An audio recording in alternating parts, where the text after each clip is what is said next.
Hey, hello everyone. Nice to meet you again.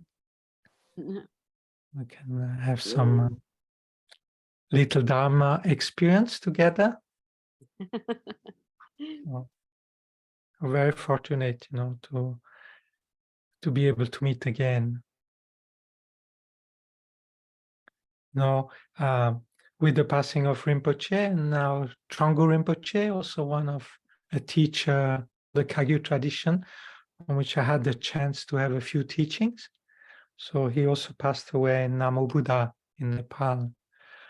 And so it reminds us the fleeting nature of life. So, and at the end of the day, we're born alone and we die alone, and we have to take care of our mind. So the only thing we can count on is our own mind, the quality of our mind, how much peace, how much joy, how comfortable you are with your mind, how happy you are with your mind, or how crazy we are with our mind. So that's our reality. At the end of the day, we are responsible for our own spiritual progress.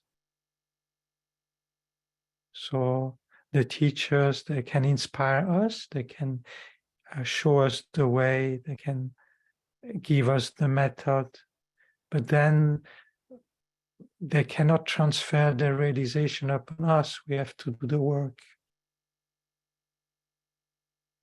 So now with modern technology like Zoom, we can actually meet and share some moment together, even though we are far away physically.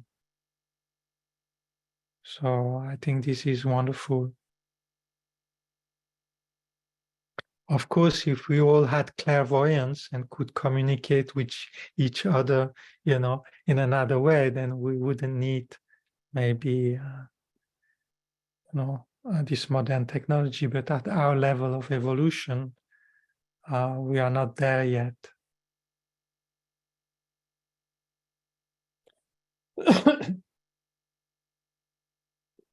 So try to induce a motivation.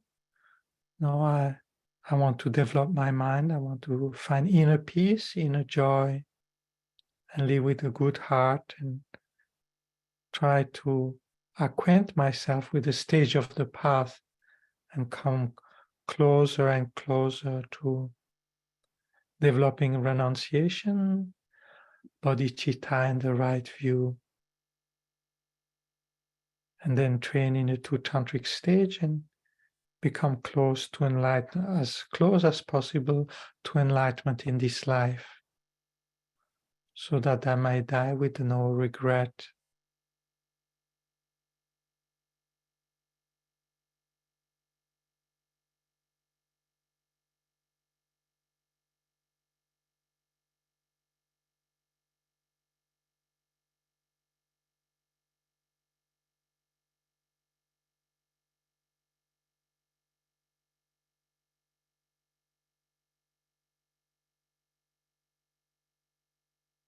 All right, so I would like to finish something that came up at the end of the last session. So Massimo brought up that thing, when you meditate on the nature of the mind, to look at the gap between two thoughts to find the nature of the mind. And I thought about it, and it's true, during my first Kopan course, I heard that, I think a Western teacher taught, to look at the gap between those thoughts. But then later, I never heard that from a Tibetan teacher, and I never read it in any of the scriptures. So I think that it might be one way, but I haven't heard that one. So one thing with the mind, is actually the nature of the mind to have thoughts, to have mental image, to have emotion. So it's the nature of the mind to produce these phenomena. So I think there is nothing wrong with the mind having thoughts. So I think one shouldn't see the thoughts as enemy when one meditates on calm abiding. I think it's all right to have thoughts.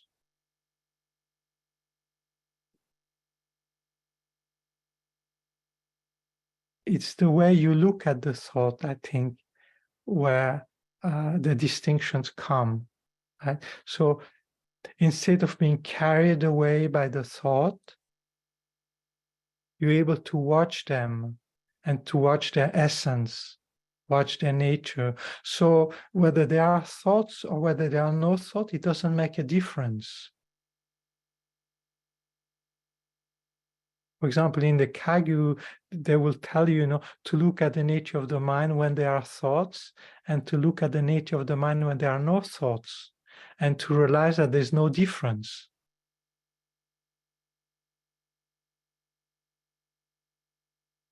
So, and then when you look at the nature of the mind when there are thoughts, when you look at the essence of the thoughts, you don't want for the thoughts to go away or to be no thoughts.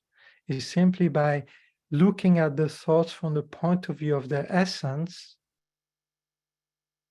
because you don't feed them, they naturally subside, and gradually you're able to experience a state where the thoughts have a kind of, you're not aware of them anymore because you focus on their essence, which is what? Clear and knowing, nature of clear light.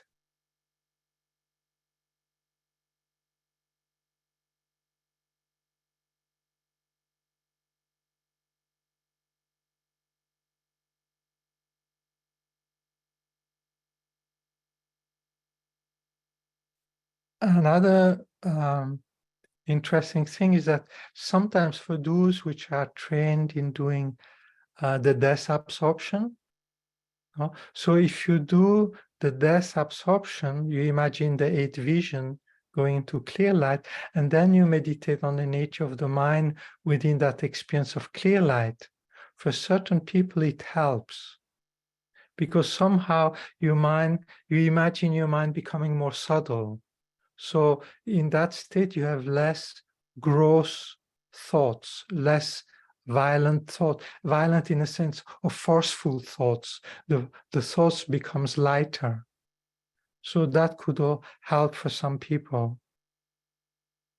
Anyway, if you do a death absorption in your daily routine, that's a place where you could decide, well, now I stay 15, 20 minutes and I meditate on Mahamudra, in the at the level of the clear light mind. That's actually one thing that His Holiness the Dalai Lama advised monks to do in the monastery now when they do long sadhanas as a ritual, when they do a long sadhana, let's say Yamataka, Guya, Samaj, and so forth.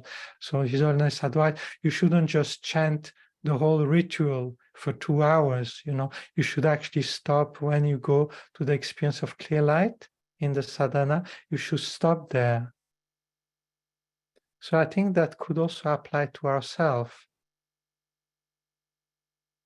For those which anyway do this kind of practice.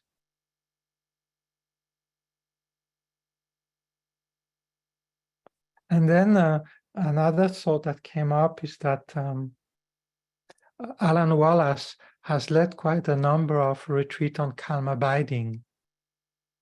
And I think at the beginning he used a lot the nature of the mind, because he has he used the nature of the mind. I think because from the Mahamudra teaching and his Dzogchen approach, so the nature of the mind came up quite strongly. And I think most Western like the nature of the mind as an object, because our life is so crowded with concept and things to do. So to have space, to experience a space which is the opposite of our crowded conceptual thinking and our activity. So it's kind of appealing. However, he noticed that for some people, it's actually difficult to meditate on the nature of the mind. So for those students, he advised to use the breath, like we teach it in the Theravada tradition, right? So there's all these countless teaching on how to watch the breath in the Theravada tradition. So he advised people which have difficulty to make progress with the mind, or they get, let's say they get bewildered by the nature of the mind and they cannot actually work with it. So he advised the student to use the breath as an object of calm abiding. And the Buddha taught the breath as an object of calm abiding.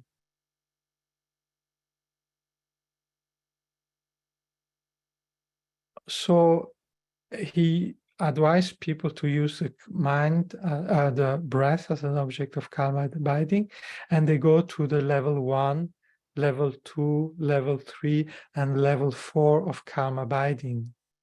And then when they reach level 4, they can decide to continue with the breath as an object or to move to the mind.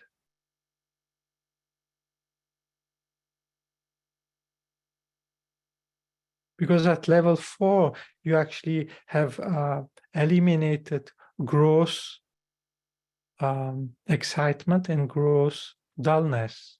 So one part of your mind is able to sustain, whatever object you decide.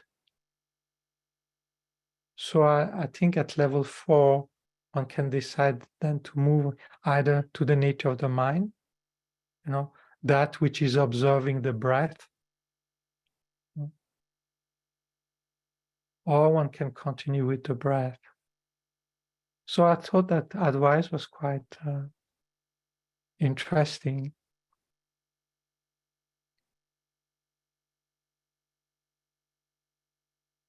Because you see, the breath is always there. You don't have any problem to find the breath, right? Everybody knows where the breath is, right? Because it has this physical component. Whereas the mind, for some people, they have difficulty to find the mind, even though there's no moment where you exist without the mind, right? Awareness, consciousness, mind is always there. So you cannot ever be without the mind. But somehow for some people it's kind of bewildering.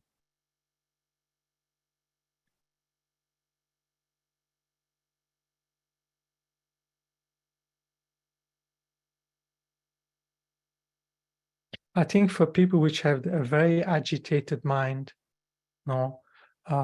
very busy, a lot of responsibility and thing to do. So I think the breath at the beginning is good, because even in our tradition, they say, when you sit down, first you count 21 breaths, right? So even in our tradition, we teach that. Or you do the 9-round breathing, right? And you do the 9-round breathing until your mind has subsided, until your mind is calm.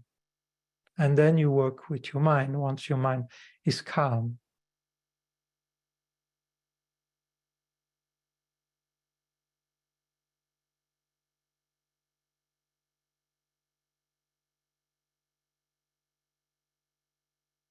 So I really hope that you try to do some calm abiding in your daily practice, because without that, it's kind of difficult to make progress. Even though one has a lot of intellectual understanding, without some level of inner peace,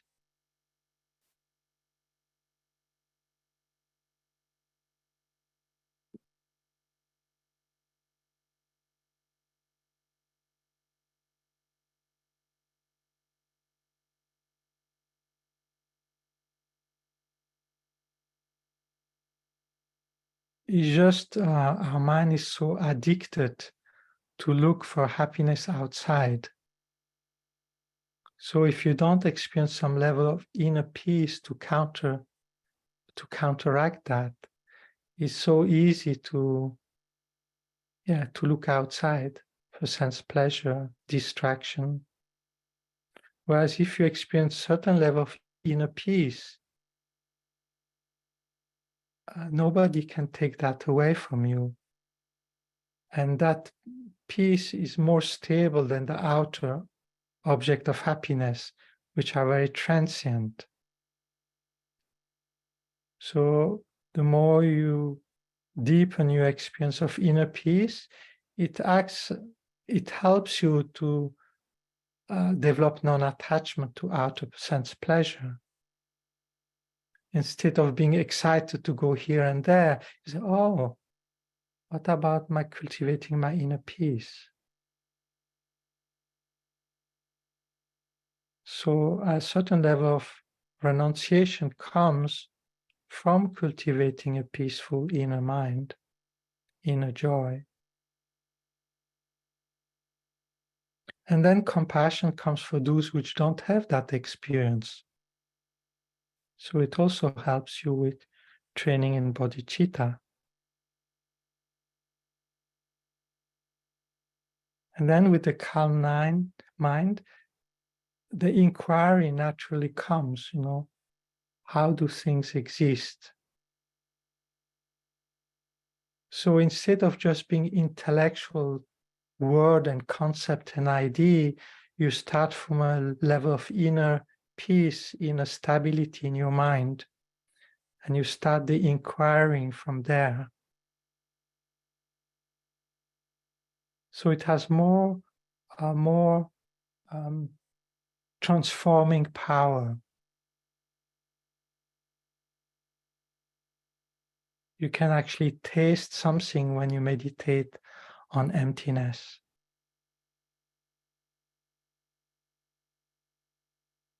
Instead of just being concept.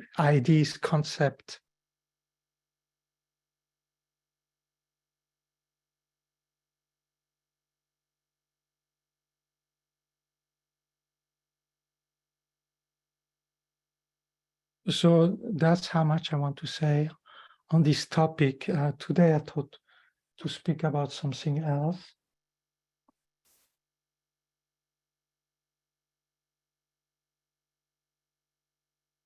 We'll come back to that because I think it's so important and we don't emphasize it enough, in our modern life, especially in our tradition. So,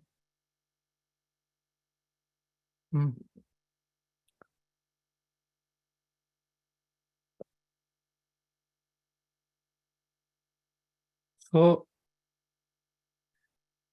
the first part is the devotion part, the accumulation of merit, purifying the mind based on Guru Yoga. Then one meditates on calm abiding, tries to develop inner peace, inner joy by having this calm, serene inner state of mind. And then one uses that to try to understand reality. So today I want to speak a little bit about that. How do you actually meditate on ultimate reality? So most of us, we have heard teachings for many, many years, right? And most of us could give quite a good teaching to others on emptiness. So many of us have heard words, memorized words, thought about it.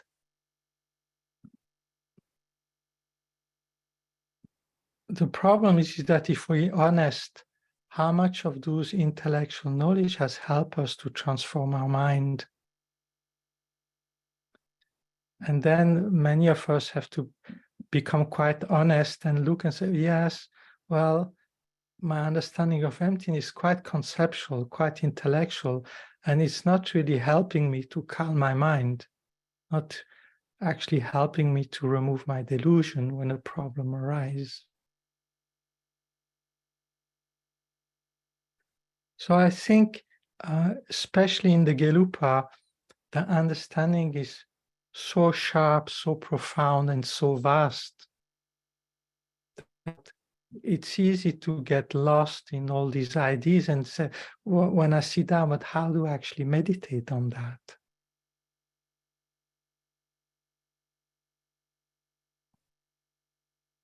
So I think one mistake or one thing one does that is not really correct. You see, one speaks about conventional truth and ultimate truth, right? So conventional truth is the world of phenomena that we experience in everyday life. And ultimate truth is try to find the essence. So what is there from its own side that exists ultimately? And if we look for things, if we look for a car, well, we find all these parts, but we don't find a car there. So relatively superficially, if one doesn't analyze, there's a car there that we use, but then when one looks for its essence, none of the parts is the car, nor the collection of parts is the car. And separate from that is no car. So we come to this experience that there's no car there.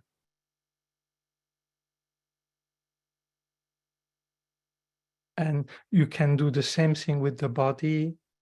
You don't find the body. You can do the same thing with the mind. You don't find the mind.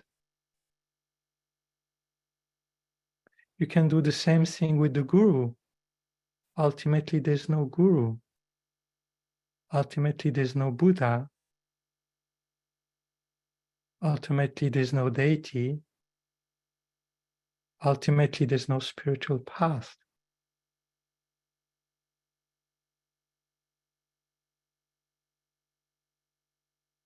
Ultimately, if you look for the essence, what is ultimately there, you don't find anything.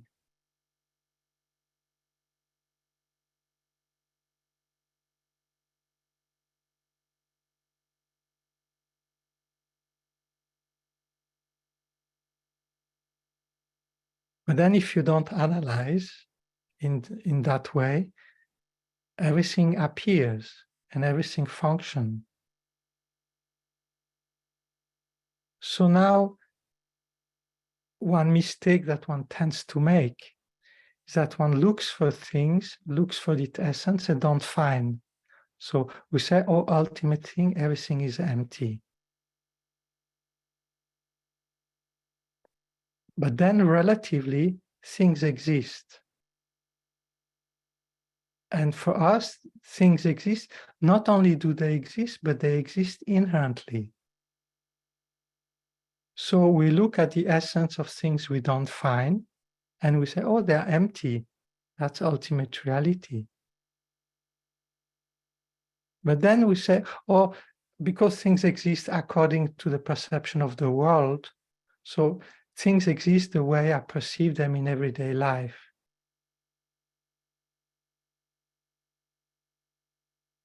And like that, I think we come into that mistake that we meditate on nihilism. Ultimately things don't exist, but then relatively they exist inherently.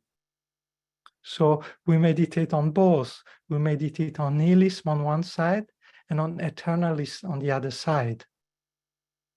You see, in everyday life, everything exists the way we perceive them, they function, and we don't actually inquire too much into that. We look at its essence and we don't find, and we say, oh, this is emptiness. Or if we do a sadhana, Om Sobawa Shuddho Savadama Sobawa Shuddham, like a magic spell, and boom, things disappear, right? And out of that space, and something else is built, right? But this is not emptiness, according to Prasangika.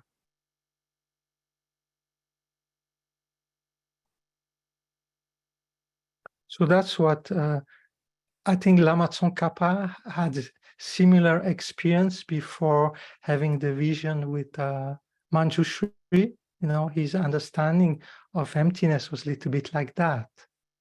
And then Manjushri kind of, you know, induced Lama Tsongkhapa to look further.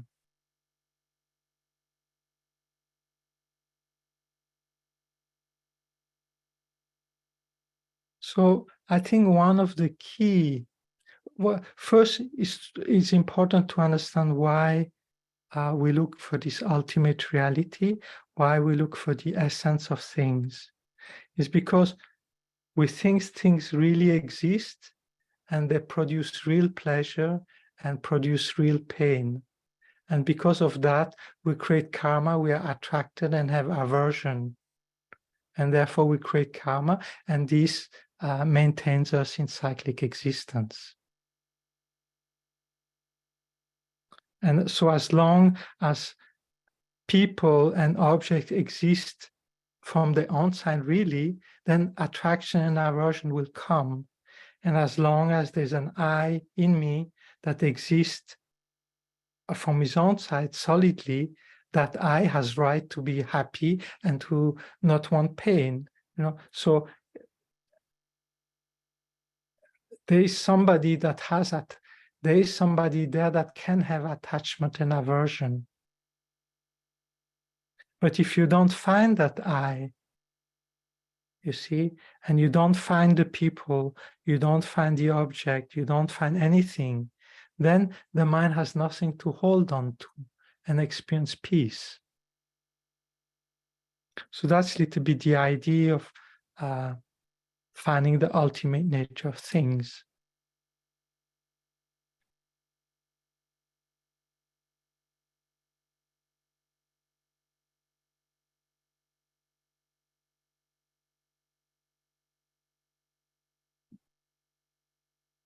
So what Lama Tsongkhapa put the emphasis on is that things exist, things are not inherently existent. Things are existent, but they are not inherently existent.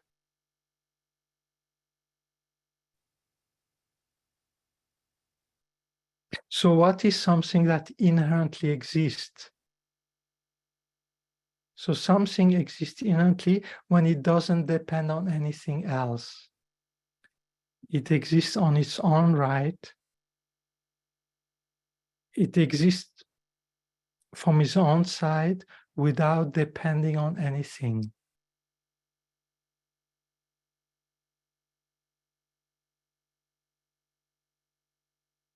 So the key is that things are not empty of existence, they are empty of inherent existence.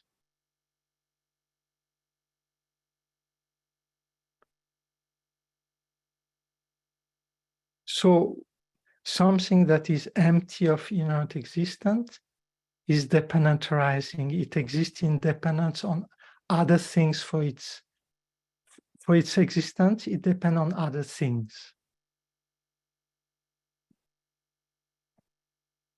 So if we inquire into dependent arising, then your understanding of emptiness becomes correct. You see, so the more you focus on dependent arising, the clearer your understanding of emptiness becomes.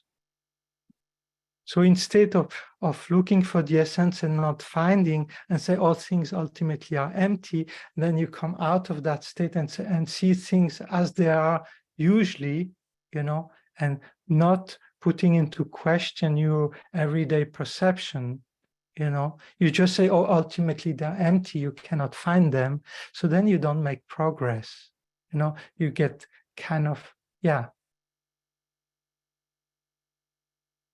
So the key to make progress is really to understand dependent arising and use it in your everyday experience.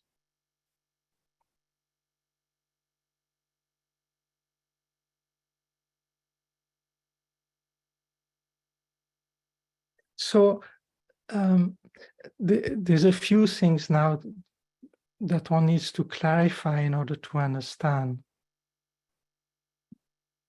So dependent arising, when one speaks of dependent arising, usually one speaks things depend on three things, right?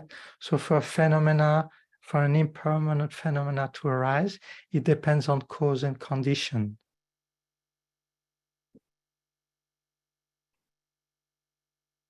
So the mind depends on the previous moment of mind, right? The body depends on cause and condition, the food, the parents, and so forth. The I of today depends on the I of yesterday, of 10 years ago as a child, etc.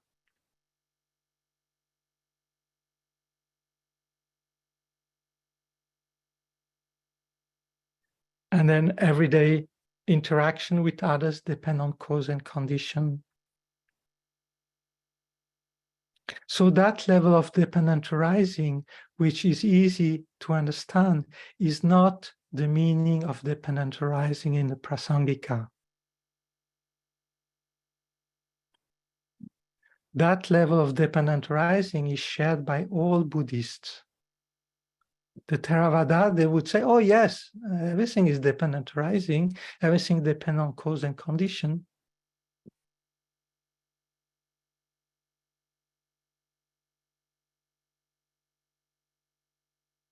So many people think that level of dependent, right? They do that and they think, oh, this is Prasangika. You know, everything is dependent. Oh, I know things are dependent rising. You know, I look at the object around me. I know they depend on cause and condition. So yes, it's true, but that's not what Prasangika, the specific view of the Prasangika.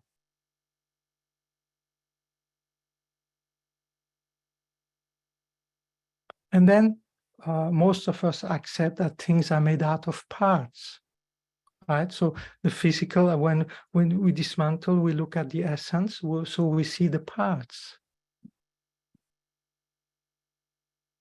And the mind has parts, it has clear and knowing. The body has parts, the mind has parts, the eye has parts. So this is quite easy to see. And that we all accept. But that again is not a subtle Prasangika view.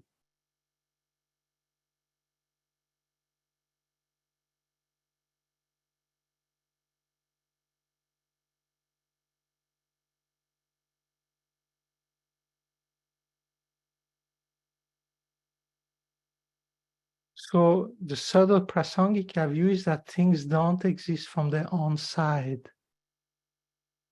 They exist from the side of the mind. They don't exist objectively out there.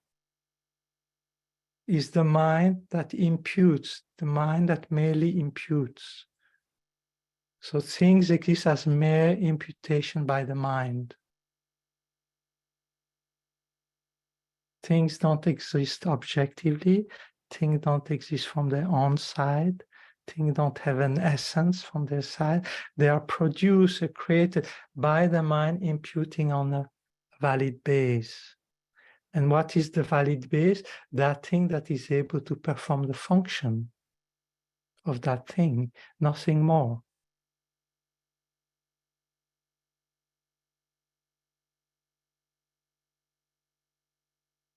So if you're able to taste that, how the mind, that the things are created by the mind, is the mind that imputes. You see, there's no computer in front of you that exists from his own side. The computer is created by your mind, is your mind that merely impute computer on the collection of parts. and they themselves are merely imputed on a collection of their parts, and ad infinitum. There is no computer there other than what is projected by your mind, merely imputed by your mind. And that's for everything. There's nothing out there that exists that is not merely imputed by your mind.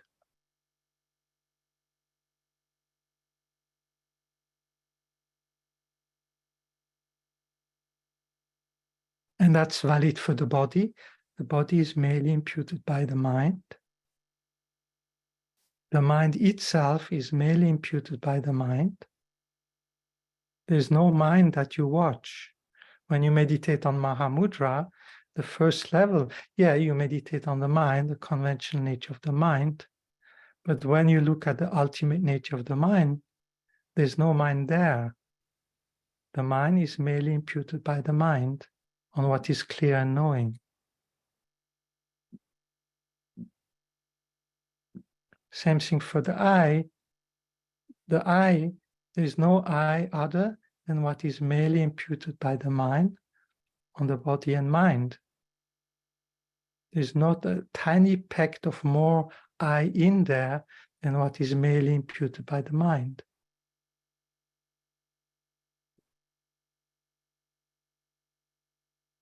So if you do that properly, then everything becomes rainbow-like. Everything becomes mirage-like, illusion-like. So things still exist, cause and effect, everything functions. But there's something that you really touched what the Prasangika mean by things are dependent arising.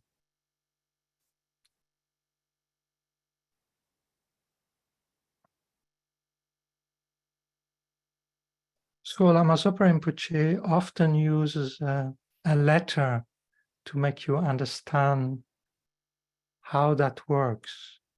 And I think it's a very good meditation. I spend really hours and hours and hours on the letter A. No?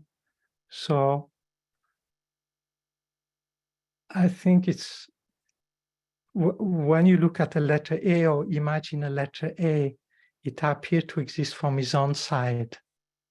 There's a letter A there, on that piece of paper or in that word or in that billboard, wherever you have, or wherever there's a letter A. So if you start with a capital letter A, you have these 3 strokes.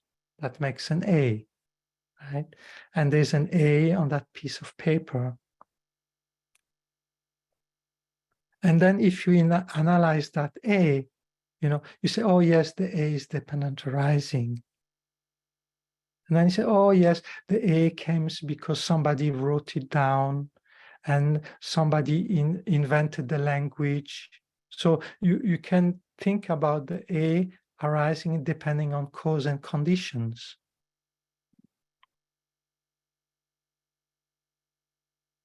Then you can think about the A in terms of having parts, being these 3 strokes.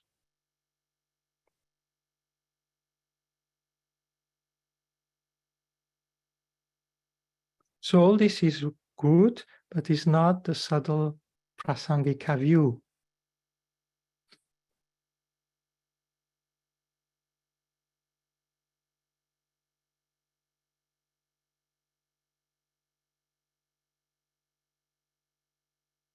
So the prasangika view is that there's no A there on these 3 strokes.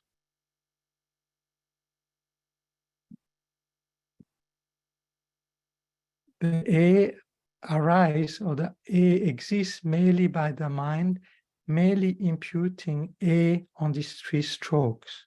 From the side of the object, from the side of the base, from the side of what's on the piece of paper, there's no A.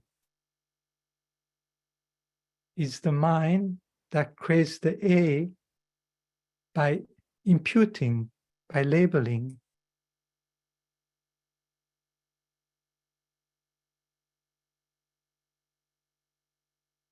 So the A is dependent rising based on this valid base of the 3 strokes. The mind imputes A. So the A is a mere imputation by the mind. And that for us, oh yes, I can get that. But if you stop there, you don't getting it completely. You have to see that the strokes themselves are merely imputed by the mind, and that the dots of the strokes are also merely labeled by the mind. So the whole thing is a mere imputation by the mind.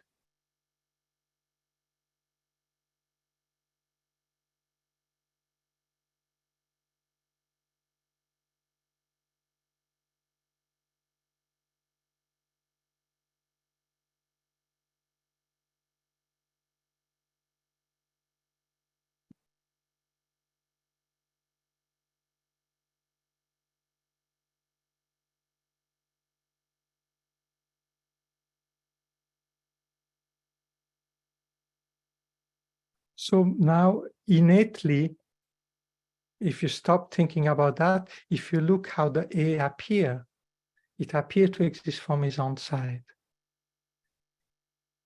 You see now there's 2 things. Our ordinary perception is that everything appears to exist from his own side. Like a yogi was asked, what is the object of negation? And his answer was everything. Why? Because to our senses, everything appears to exist from his own side. Everything appears to exist without depending on other. So our senses are lying all the time.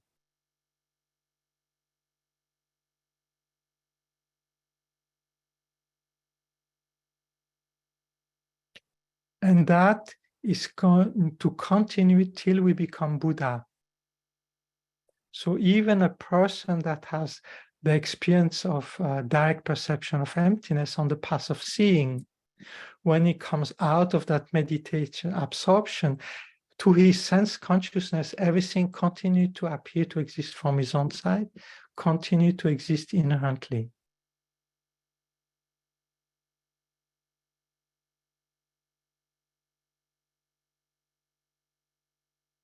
So how does one make progress? You see, how does the spiritual process unfold if everything continued to appear to exist from its own side till we Buddha? So how do we go to the path of accumulation, preparation, seeing and meditation? If things at the level of the sense continue to exist inherently.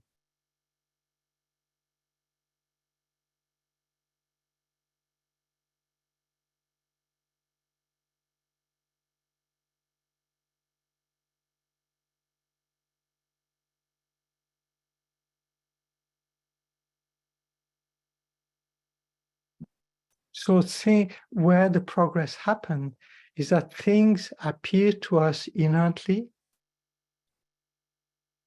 but we agree to it 100%.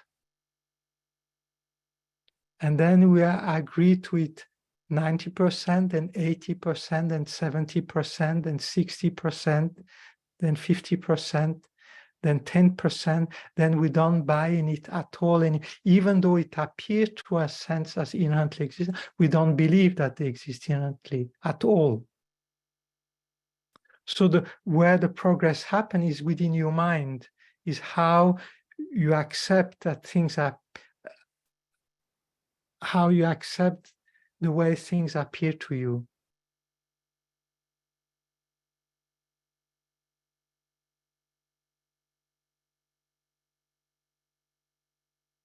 So your sense consciousness tells you one thing, but your mental consciousness tells you something else. So where you make progress is at the level of your mental understanding, your mental image, your mental apprehension.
For example,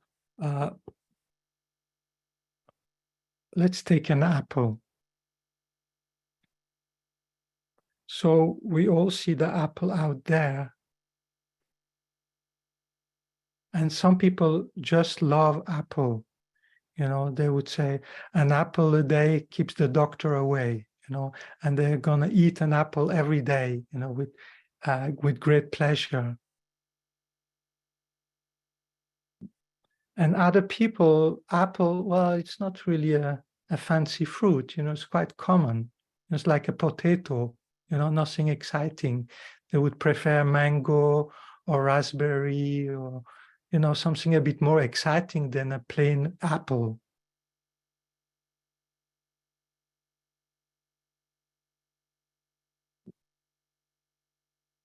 So on the base of the apple, the mind imputes different things, right? And it creates attraction and aversion based on the concept that you add onto the apple. So that projection by the mind as an attractive apple or as a non-attractive apple happens in the mind. Is a conceptual designation, a conceptual understanding of the apple. It comes from the mind.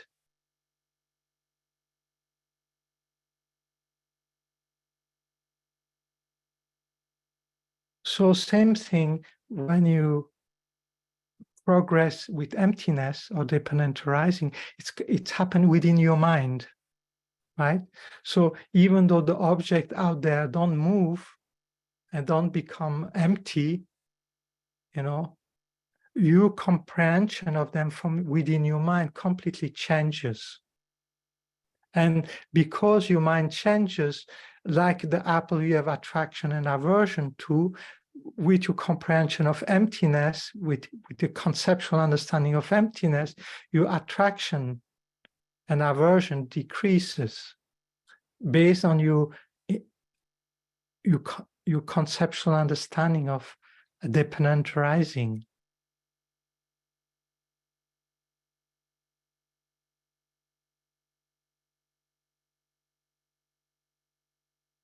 So that's how you progress from the path of accumulation and the path of preparation, is your conceptual.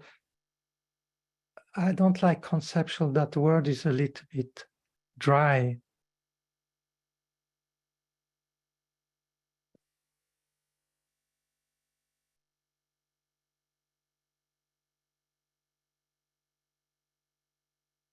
Your understanding how the object exists. You see, as your mind's understanding of how the object exists, it's kind of an idea, or let's say, you know, you have this idea that the apple is healthy, right? And you're gonna eat an apple every day. So it's an idea. You can say it's a concept, you know, it's an idea that you came about, you know, due to different ways of thinking. Then you decide, oh, I have this idea that the apple is healthy, no? So same thing, you have this idea, or things are dependent arising, things exist, they are merely imputed by mind. They don't exist objectively. So it's an idea, it's a concept, but it's something more than that. It's experientially, you know, it's an idea, but it's more than, it's an idea that has an impact.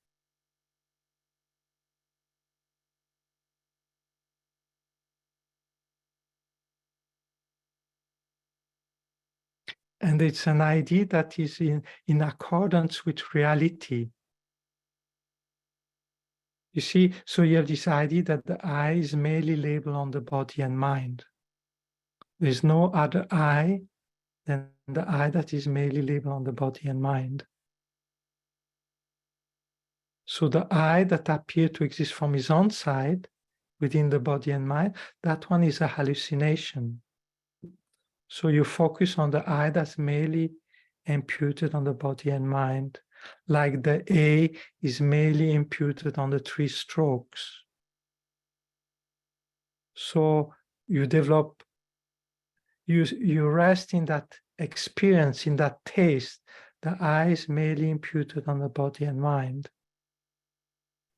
And the I that is more solid than that doesn't exist, is not found. The I exists is merely imputed on body and you stay there.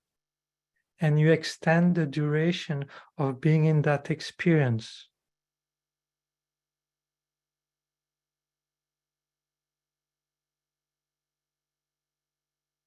So that gives you a taste. Gradually, you experience another way of being. The I is merely, you are that thing that is merely imputed by the mind on the body and mind.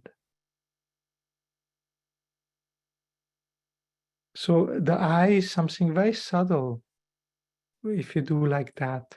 So of course, at the beginning, this is merely conceptual, or it's an idea that you work with, right? So that idea is a veil between you and the actual direct experience. And that idea gradually, that veil or that idea that is between you and the direct experience disappears. And on the path of seeing, what happens is that idea turns into a direct experience. You see, that idea that you had in between you and the direct experience disappears.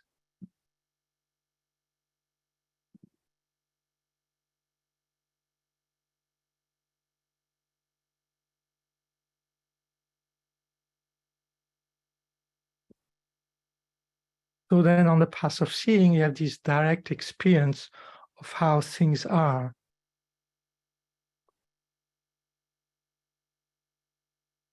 But then when you come out of the meditation, things continue to exist solidly, inherently from their own side, right? But each time you go back into meditation, that inherent existence completely disappears to you, doesn't exist at all. And gradually you remove these veils, so that the mental affliction cannot arise at all anymore, right? You can no have any more afflicted desire, afflicted ignorance, afflicted aversion, all this afflicted state of mind disappear, but you can make them stop before that. Due to calm abiding, you can stop the mental affliction from arising simply because of control over your mind, but you don't remove them from the root, right? So after the path of seeing, the mental affliction get dispelled from your mind gradually, but not due to how to say, because you repress them or you stop them through your will. You remove them because there's no ground for them to arise. You see, they cannot arise anymore within your mind. So gradually you remove the gross level, and then the gross medium, then the gross subtle, and then the medium gross, etc. So you have this layer where your mental affliction gradually disappear, but in a sense that you don't make any effort. This simply, your mind is not a base for them to arise anymore, because they depend on your concept of inherent existence, and because you don't have that concept anymore, they cannot arise anymore.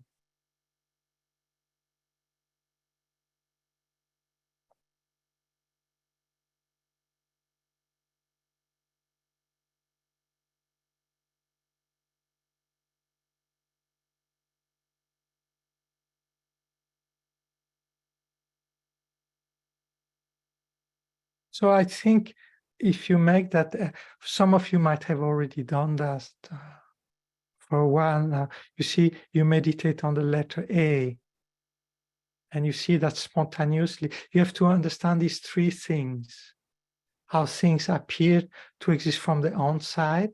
So like the A appear to be on the piece of paper there. Innately, you turn your head and there the A is there. And then the second concept you have to understand is what is called the base of labeling, right? So what is the base of labeling of A is the three strokes. And then the third level is merely imputed by mind. So is the subject projects onto the base of the three strokes A.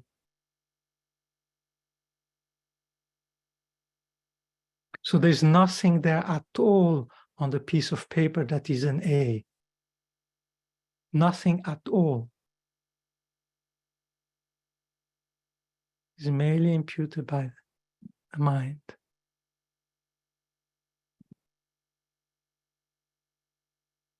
And why is it a valid imputation? Is because the base can perform the function of what we expect of an A. And it's commonly known in the world that this three stroke put in a certain way is a valid base to be called A. And the A is commonly known in the world. So another valid mind, if you say, on this three stroke, I say, oh, let's impute B, right? But that imputation is contradicted by other valid minds, right? So it's not enough for you to impute anything you want onto anything. It has to be non-contradicted by another valid mind, and it has to be able to perform the function that you expect of that word, of that concept. So yes, it's merely labeled by the mind, but there are some safeguards. You cannot impute anything onto anything. But it's merely imputed by the mind.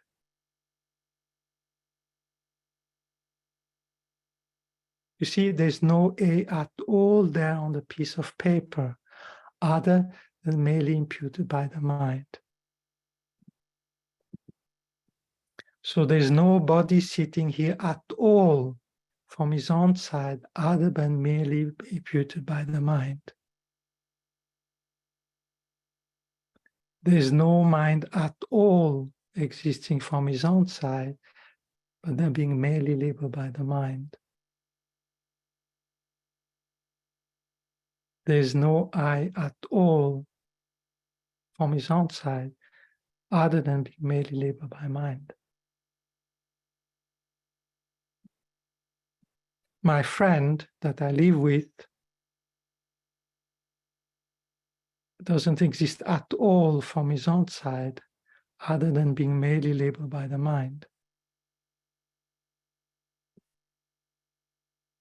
And like that, any object, any person, any situation, there's nothing there at all other than merely labeled by the mind.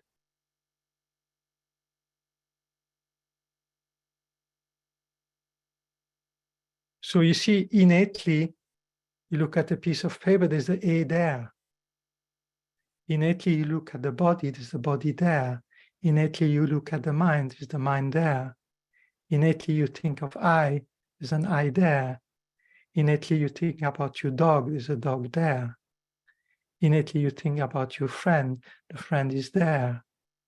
Innately, you think about your car, the car is there. Innately, you think about the house is there. Like there is the A on the piece of paper, everything appears to exist there.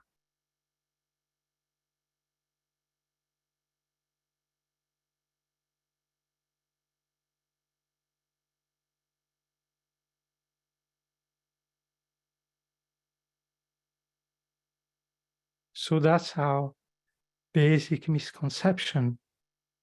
But if you inquire, you see on the piece of paper, there's only the 3 strokes.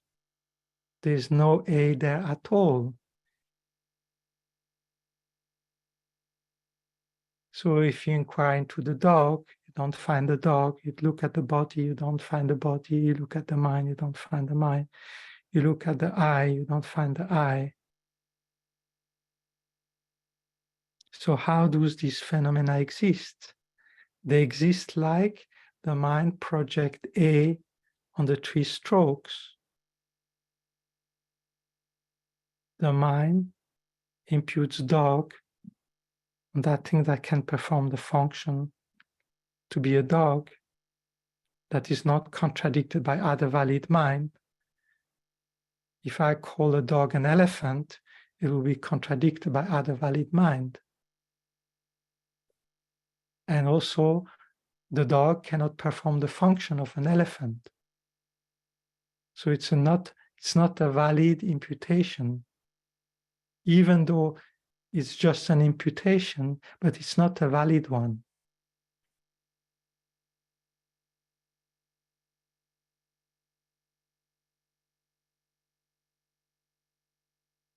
So Lama Zopa Rinpoche used that example quite a lot. You know, in different teaching, you can read different transcript. So if you can read some transcripts from Lama Zopa Rinpoche where he elaborates that, I think it's very, very helpful. So Rinpoche emphasizes very much dependentising how things are merely labeled by the mind. And I think it's very profound. And with that approach, you don't make mistakes. You don't fall into eternalism and you don't fall into nihilism. You really find the right view, how things are merely imputed by the mind. They don't exist from their own side. So the Buddha is merely labeled by the mind, doesn't exist from his own side. The Guru is merely labeled by the mind, doesn't exist from his own side. The spiritual path is merely labeled by the mind. It doesn't exist objectively out there.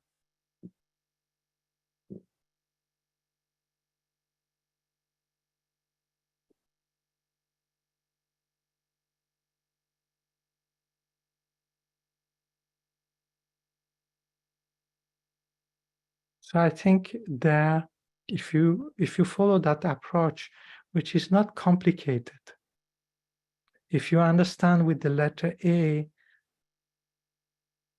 how the A appear objectively from his own side, how that ignorance, that innately you look at a piece of paper, there's the A there. Innately you look at a dog, there's a dog there. Innately you look at your partner, the partner is there. Anything, you see how innately things appear to exist from their own side, from the side of the base, existing with their own essence, existing without depending on anything. You see, when we say the A exists without depending on anything, we know intellectually that the A depends on thing, right? So your mind knows that the A depends on cause and condition parts, but you don't see it like that. You don't apprehend it that way. You innately apprehend the A like it appears from its own side.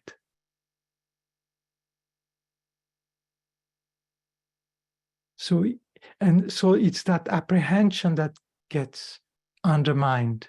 So the A appeared on the piece of paper from his own side, but you know with your mind that it doesn't exist like that. You know that it's merely labeled by the mind on the 3 strokes. So if you take the habit and when you look at things, you know, they appear from their own side, but with your mind, you say, no, it's merely imputed by the mind on the collection of parts. is the mind.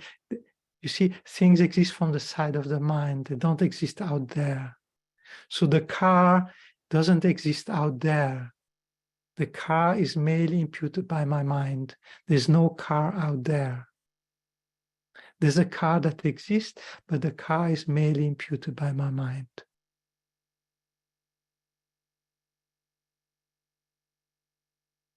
So, you see, once you understand that with one object like the A very deeply, how the A exists merely imputed by my mind. And then they say, a yogi says, you know, the emptiness of one is the emptiness of all. So once you have the experience of emptiness and dependence with one object, you can reproduce it with any other object. So to understand emptiness with the A is not casual, is not just an exercise for children, you know, is actually, if you understand how the A exists, really, you understand how everything exists. So it's a very simple object. It's very simple to understand how it appears from his own side and what the base of imputation is and how the mind creates it, how it actually exists from the side of the mind. So once you have these three experiences, how things exist from their own side, inherently without depending. So how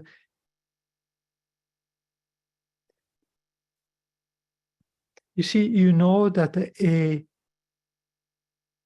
depend on cause and condition and parts, but you don't see it that way. You see, that's the important part. You don't see it that way. And not only you don't see it that way, you don't question it. You see, you adhere to the fact that the A exists from his own side. Even though when you start thinking with your mind, you know that actually it's not a possibility, that it depends on cause and condition.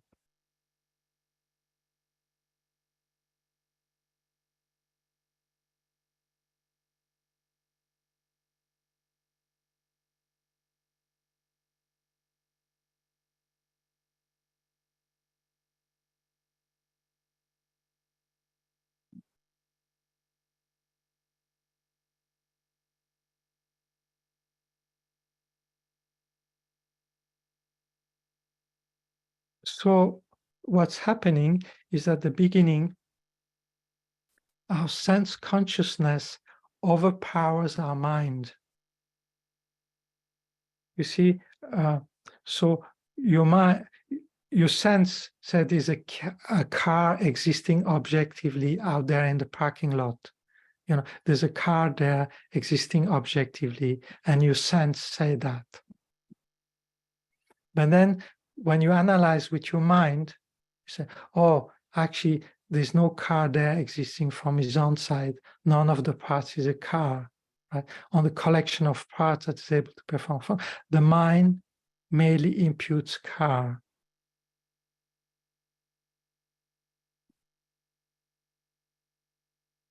So that understanding the mind, the car exists as a mere imputation by my mind. So that insight is very weak. Maybe 1 or 2% of your mind sees it as a mere imputation by the mind, and 98% of your mind still grasp at it to be really there from his own side, right? So the process of evolution spiritually is that mind that understands, that wisdom, that inner intelligence, that understands that the car is merely imputed by the mind, becomes stronger and stronger, becomes more and more powerful. In the same way as with Shine, your mind that is able to stay mindfully on the object without forgetting it becomes stronger and stronger. So likewise, your mind understanding that the car is merely imputed by the mind that mind becomes stronger and stronger. And gradually that mind overpower what your sense consciousness tells you that the car exists from his own side.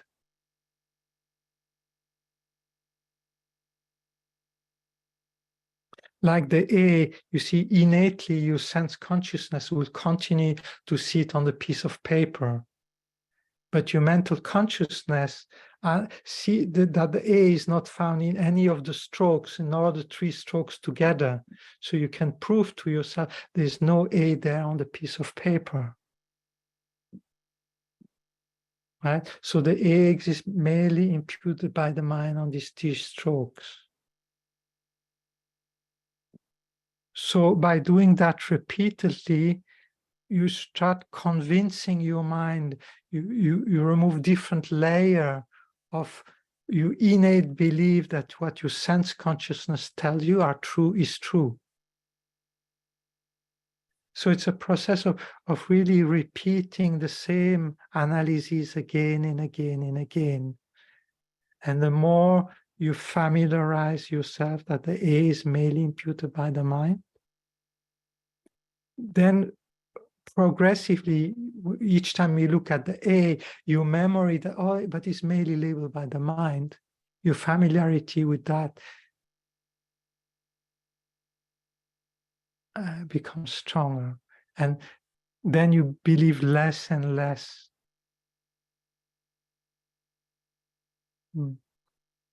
Sorry, I went on too long. Okay, so we make a 2-3 minutes break and then we do a meditation.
All right, so we do Lama Tsongkhapa Guru Yoga. Then we do 5 minutes of Shine on the nature of the mind, and then we do a little meditation on emptiness of the mind.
So why we do the Guru Yoga of Lama Tsongkhapa is, you see, to receive his blessings so that our wisdom, our intelligence grows, so that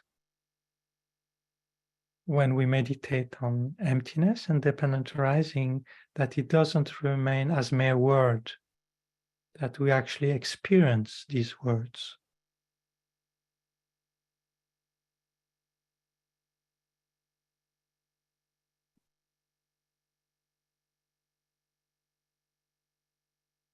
So in the space in front, visualize our root guru as Shakyamuni Buddha, surrounded by all the Buddhas.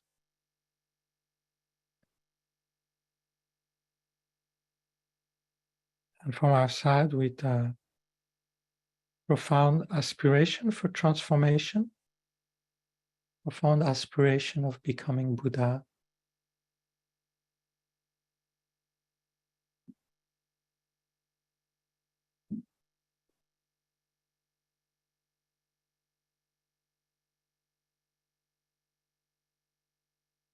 So when we recite the prayer or chant the prayer, again, we try to experience being humble, bowing down, being generous, making offering, feeling regret about our negative action and confessing, then rejoicing, uplifting in the mind in the good deeds of Lama Tsongkhapa, his achievement, and so forth. So while we chant it, we are supposed to induce these states of mind.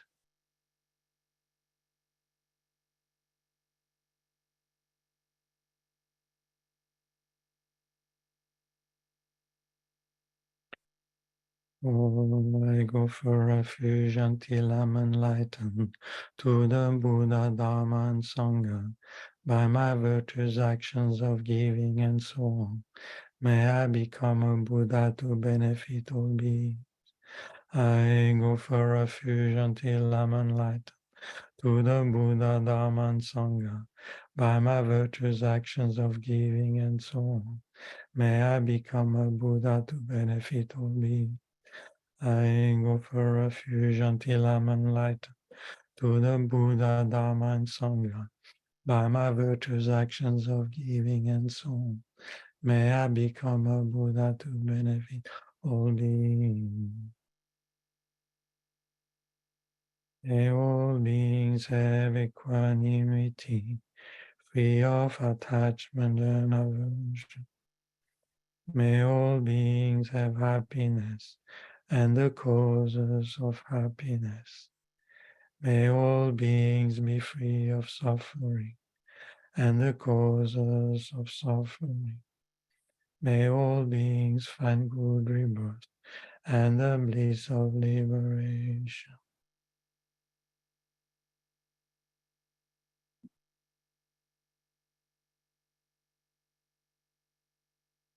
May the ground everywhere be pure, free of roughness and of soft as the palm of child's hand, smooth as polished blue stuff. May all space with Samantha clouds of offering be fit, offerings human and divine, both actual and imagined. Om Namo Bhagavate Vajrasamaya Arade Samyak Samudaya Dayana Om Vajama Vajama Deva Mahavidya Vajama Bodhicitta Vajama Bodhama Savagama Avarana Vijudana Vajayato Om Namo Bhagavate Mamadana Arade Samyak Samudaya Dayana Om Vajama Vajama Deva Bodhicitta Vaja Bodhi Mano Savagama Avarana Vijoda Om Namo Bhagavate Arane Samyakam Buddhaya Dayada Om Vaja Vajama Deva Vajama Bodhicitta Vajama Savagama Avarana Vijoda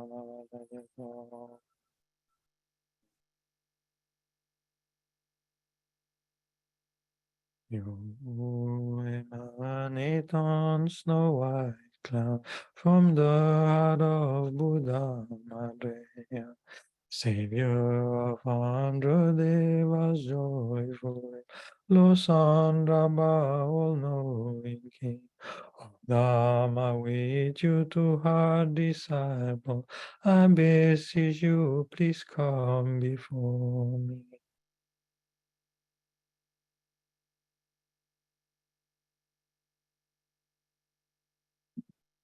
In space on lion throne, lotus and moon, my kind Guru smiling with delight is the supreme feel for my faithful mind.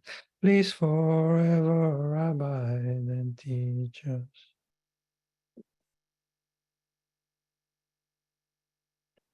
Your holy mind knows all phenomena, your fluent speech a sweet melody.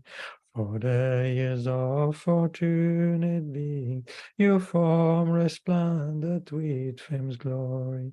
I prostrate to you who is meaningful to see, hear, and also bring to mind.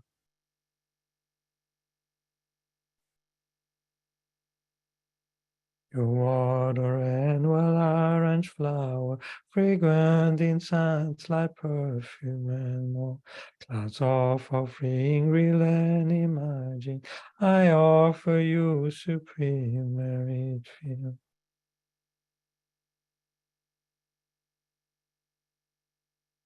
On virtues of body, speech, and my transgressions of my three sets of vows, committed sins beginning less than all I confess deeply from my heart.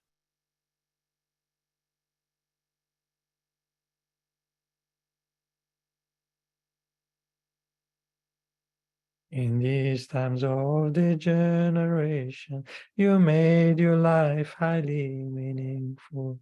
Renounce all the outwardly concern, strive for knowledge and realization.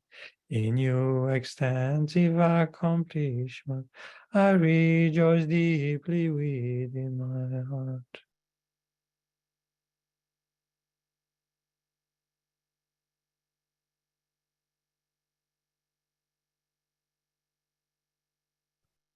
Lama in Dharmakaya's clear sky, from clouds of wisdom and compassion, is rained down vast and profound Dharma upon us fortunate disciples. I dedicate all of this virtue to the Dharma, all living beings, and especially the heart teachings of Lord Sandra remain forever. Is ground adorned with perfume and flowers, Mount Meru for sun and moon. Imagined and offered as a pure lamb, may all be enjoy this pure. I send for the jewel mandala to you, my precious Guru. So as we recite Lama Tsongkhapa's praise as mantra, you imagine that each atom of the light rays coming from Lama Tsongkhapa, if you just do Lama Tsongkhapa, or from Lama Tsongkhapa Gyaltsabje, and Kedrubje, if you visualize all three. So the beam of light that comes from their heart and enters your forehead, the atoms from that beam of light are Manjushris. So orange Manjushri enter into you, and all the cells of your body become Manjushri. So by visualizing Manjushri, so it increases your wisdom, it increases your intelligence, it increases the sharpness of your mind. So you try to make this visualization, and that Lama Tsongkhapa and Gyaltsabje, Kedrubje are inseparable from your gurus. So you can see them as inseparable from His Holiness Dalai Lama, Lama Yeshe, Lama Zopa Rinpoche, or any of your other teacher like Kirti Sanchab Rinpoche, Ribu Rinpoche, Chodan Rinpoche, and all the other masters that you have had.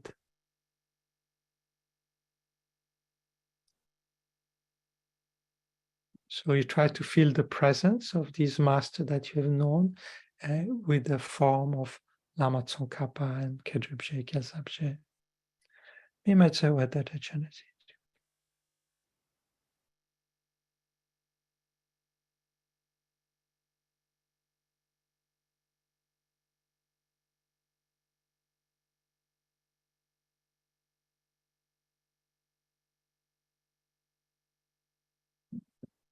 So as you recite the mantra, it's a plea coming from your heart.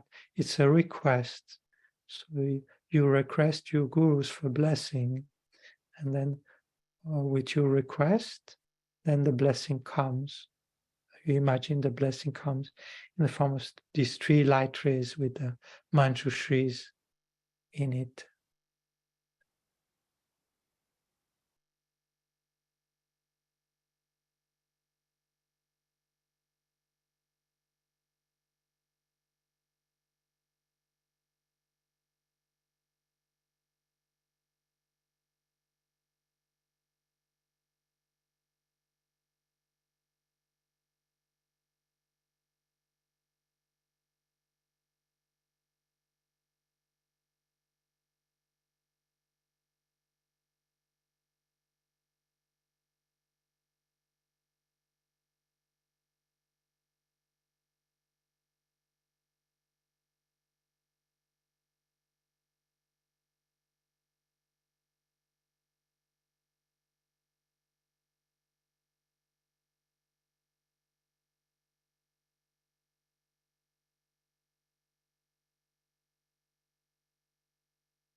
Magnificent and precious Lord Guru, come to the lotus and moon above my head.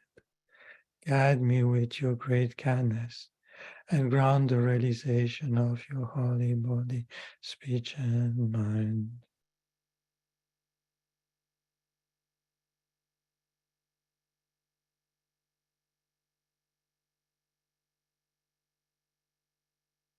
Oh, your Guru sits on top of your head, and his central channel is aligned with your central channel.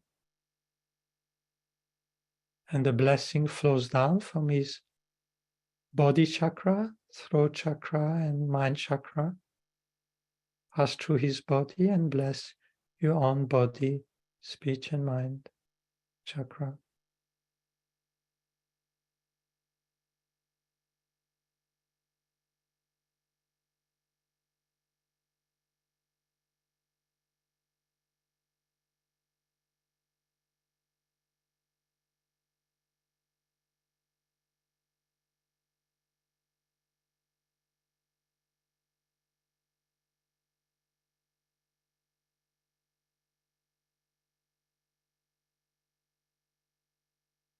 Magnificent and precious Root Guru, please rest on the moon, lotus and moon at my heart. Guide me with your great kindness and stay with me always until I achieve enlightenment.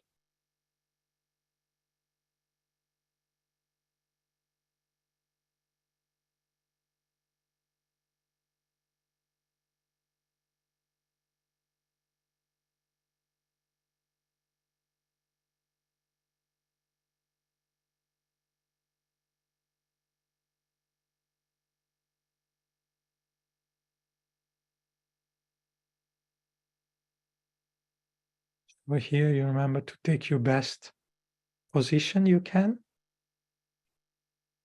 with your mind in, with your hand in meditative pose.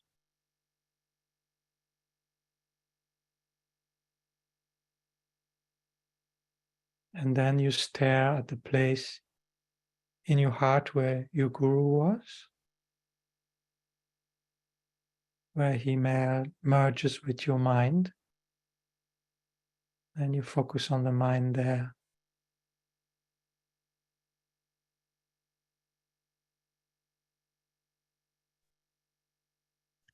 Awareness, consciousness.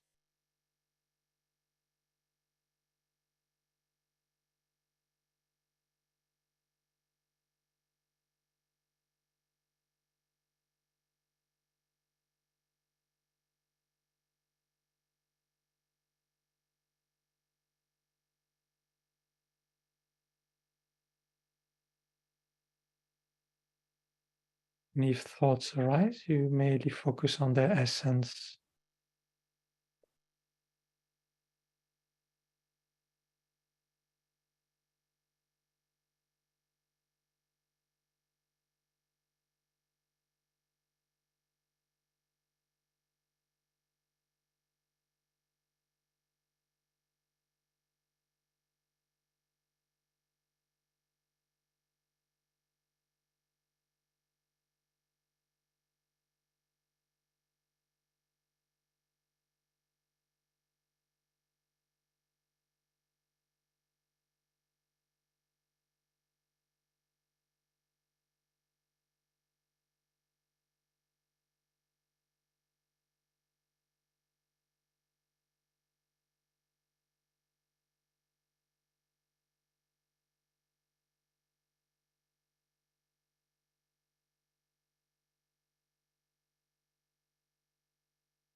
Now from shamatha, we go into vipassana.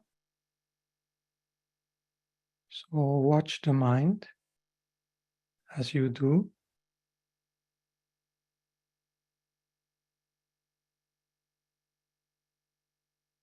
So realize that the mind is impermanent. If the mind would be unchanging, you would always perceive the same thought.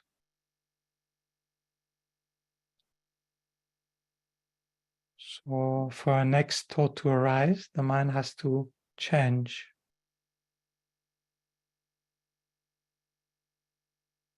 So the mind is a stream of moment of awareness.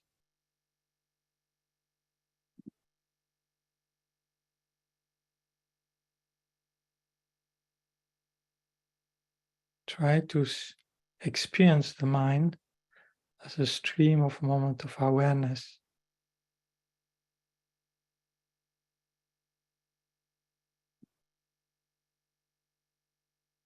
So the object side of the mind is easy to see as a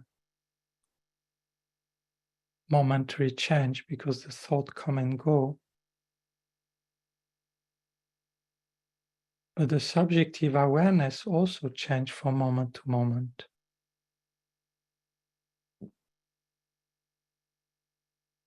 So there's not one permanent mind looking at an impermanent mind.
So is the mind watching the mind?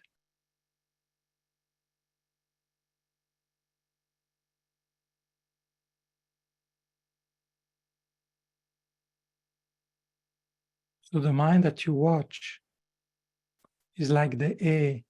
It appears to be there from his own side, in front of you.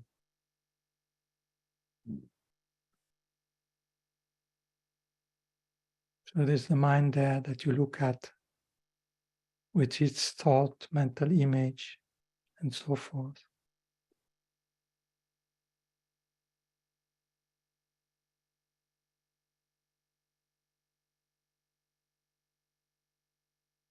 And that mind changes from moment to moment.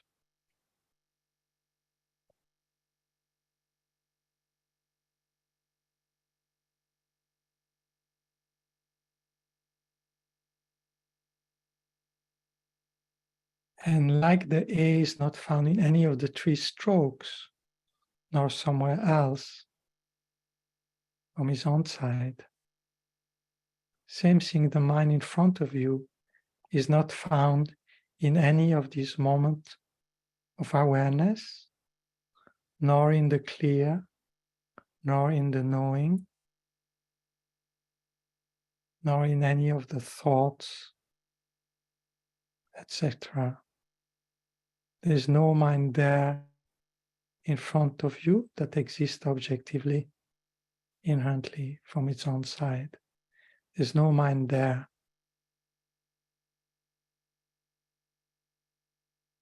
Like there's no A on the three strokes.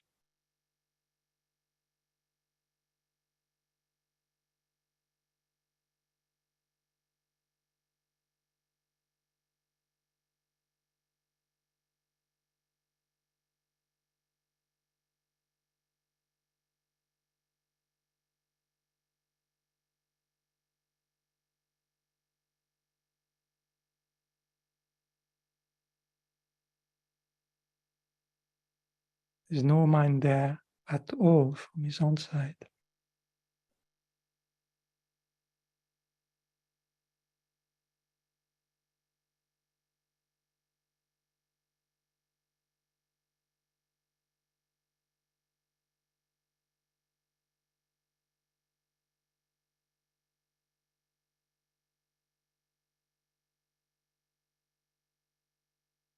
And when you come out of this meditative absorption, the mind exists, merely imputed by the mind on what is clear and knowing,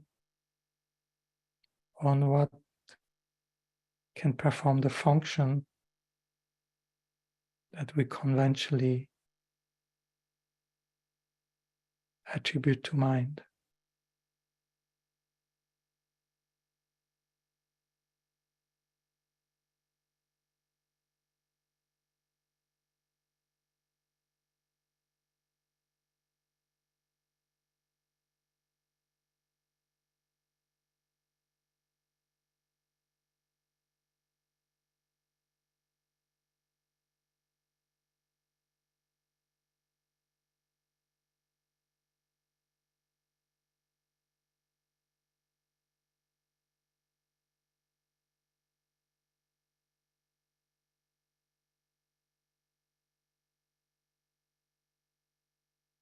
So Kandrola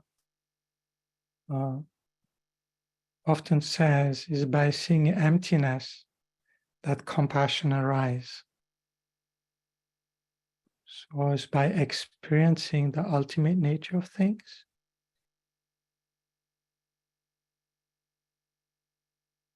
and seeing that people suffer because of not understanding how things exist, then compassion naturally, spontaneously arises.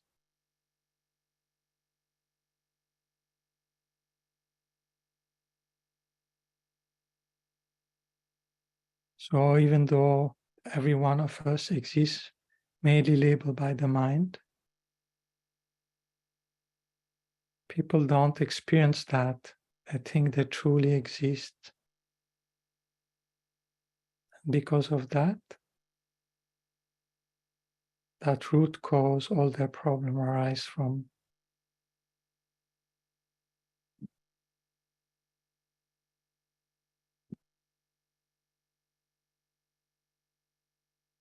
So try to induce a warm heart of love and compassion towards the people you live with, you share your everyday life, by realizing that all their problems come from this root of not seeing things as they are.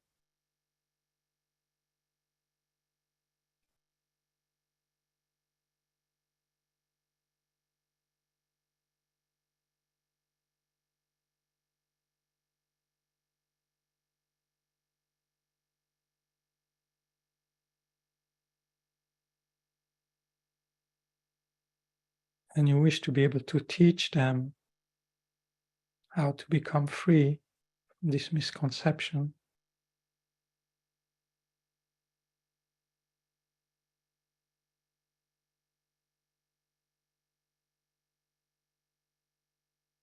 Then you gradually extend that state of mind to include all living beings.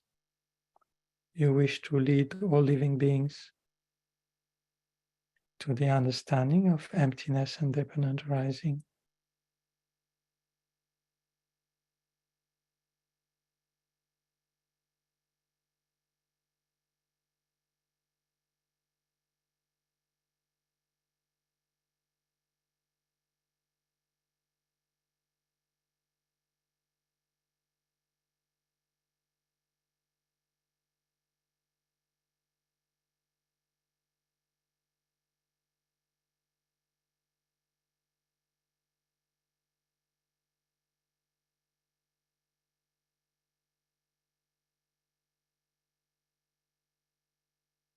By the merit of this virtue, may I become a Buddha and lead all living beings into that enlightened state.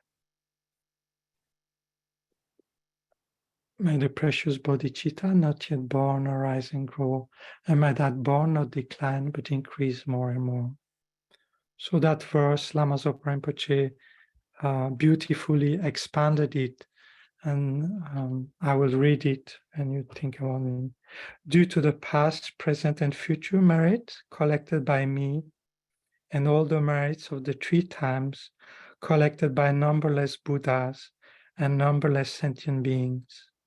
May Bodhicitta be generated in the heart of all sentient beings of the 6 realms, and especially in the heart of everybody in this world, including all the students, center benefactor, and volunteers in the FPMT organization.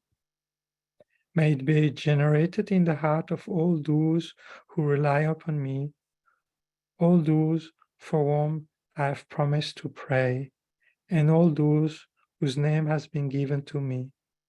May it be generated in my heart and in the heart of all my family members, those who are living and those who have died. May the bodhicitta that has already been generated increase.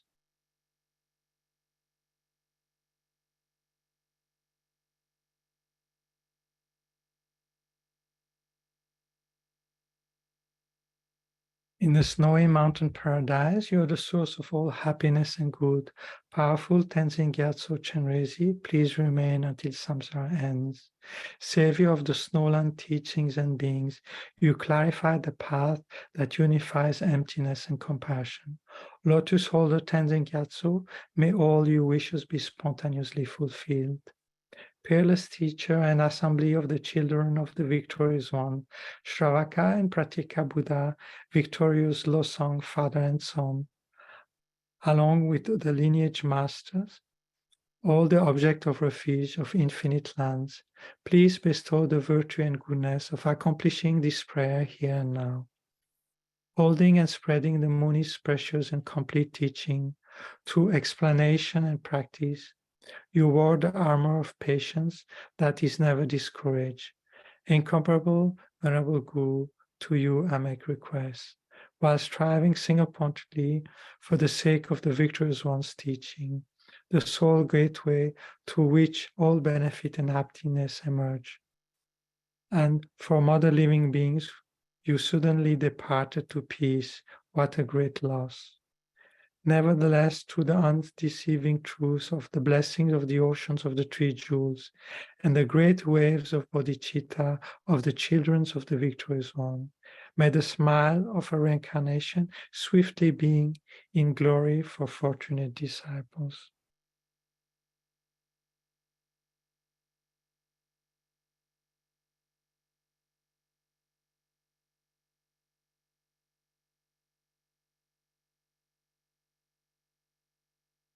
All right. Sorry, it was a bit long. I got carried away. But if you have the, this Lama Zopa Rinpoche's transcript about Meili label, so if you can read one of these transcripts, I think it will be helpful, to go a bit deeper and try to taste it like that.